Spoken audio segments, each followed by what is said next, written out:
Et nous parlons de cette rencontre de validation des métiers choisis dans le cadre du PDCEJ. Il s'agit de faire en sorte que plus de 2000 jeunes soient impliqués dans les métiers du pétrole et du gaz. C'est une initiative de l'ONFP, nous dit Amidou Diop.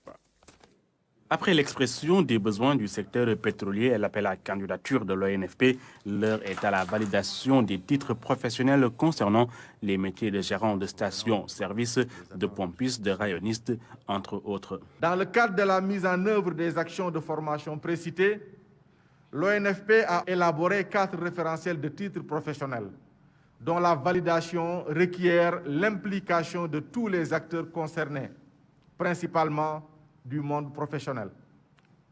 Ma satisfaction est d'autant plus grande que les métiers ciblés de commun accord avec les professionnels correspondent à des besoins en qualification des entreprises du secteur, ce qui augure une bonne insertion des profils à former sur la base des référentiels.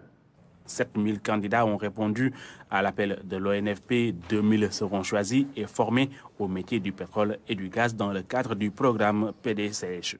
Le mandat que nous avons en tant que projet, c'est de former selon les besoins de l'économie nationale et plus particulièrement de l'industrie pétrolière et gazière. Parce que la démarche en fait du ministère, c'est tout simplement de rassembler tous les acteurs au niveau tout simplement d'une problématique. Et on sait que tout simplement, par rapport à la loi d'orientation qui met un accent extrêmement important sur le PPP, donc le partenariat privé-public, donc c'est ça en fait qui sous-tend cette loi d'orientation.